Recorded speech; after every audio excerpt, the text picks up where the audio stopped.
All right, Q4. So here we have three charges now.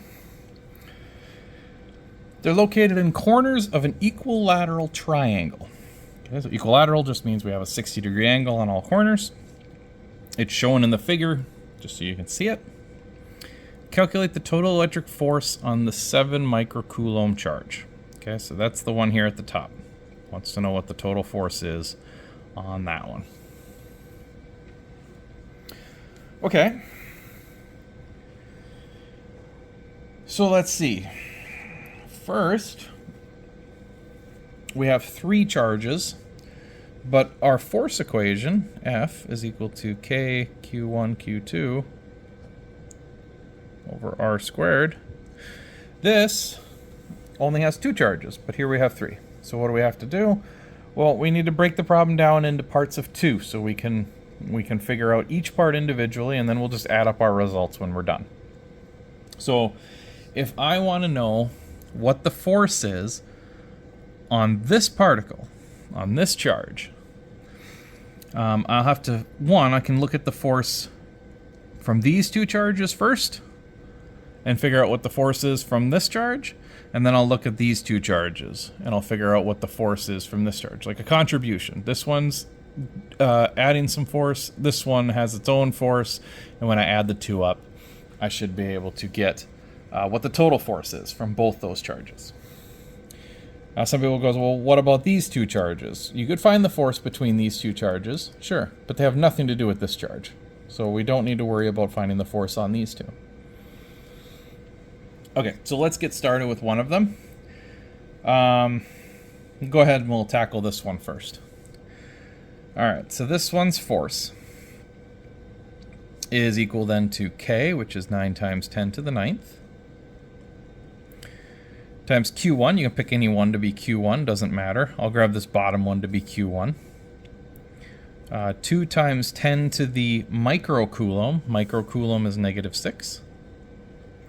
The other charge in question is, of course, going to be that 7. 7 times 10 to the -6. And the distance between these two charges. Okay, it's an equilateral triangle, so all the lengths are the same, so they're all going to be 0.5, 0.5, and just remember that R has to be squared. Okay, that gives us a number. Plug it into your calculator, 0.504 newtons. But now, you remember that these are just magnitudes. This doesn't give you the direction of the charge. Okay?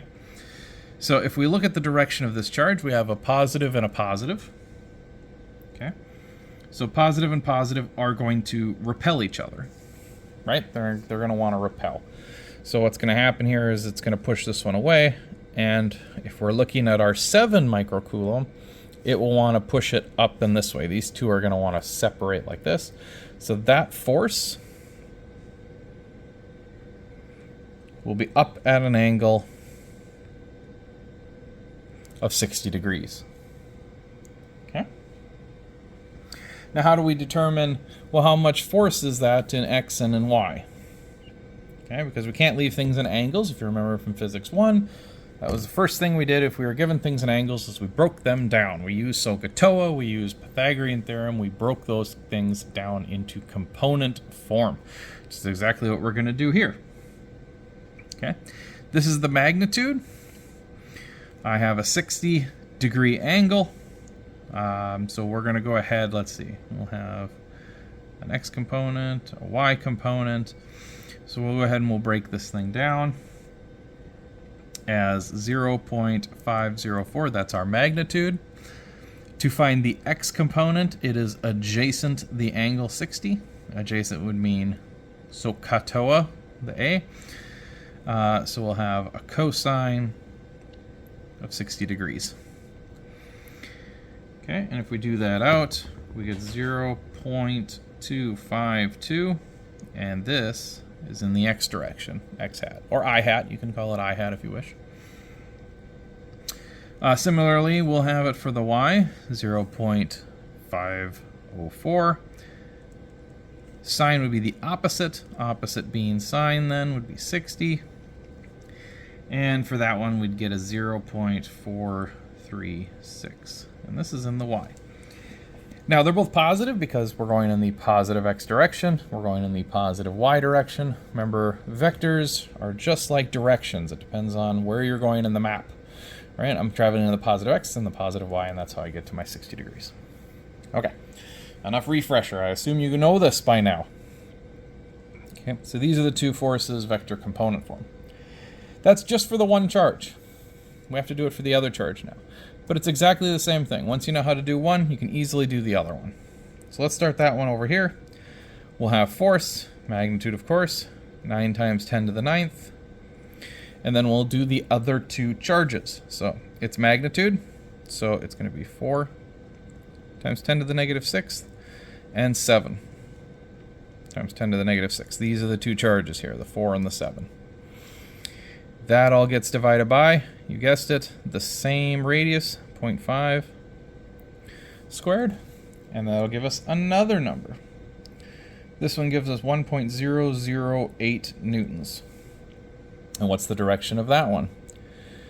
Well, one's positive and one's negative. These two charges are going to be attracted, which means this one's going to want to go up. This one's going to want to come down because they're going to want to go towards each other. Okay. So, how much does it go down?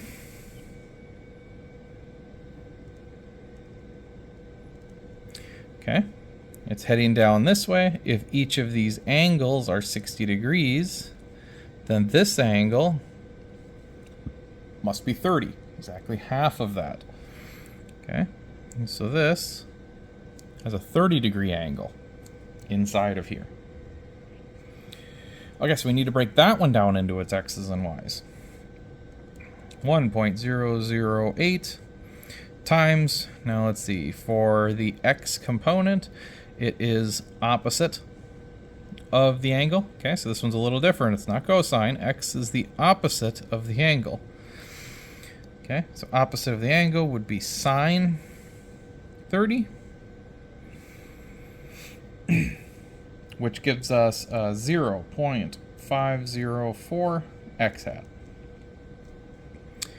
The cosine, which is the y heading down here in the y, that is adjacent the angle. So 1.008 cosine 30.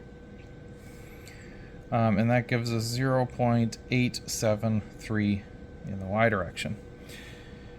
Now, in order for this angle to work, right, we are heading positive x direction as we head over. We're going positive x direction, but we're going negative y. So this needs to be a negative.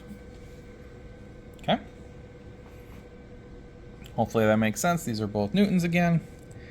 And now what did I say we're going to do after we've got our two charges? We're going to simply add them up. Okay?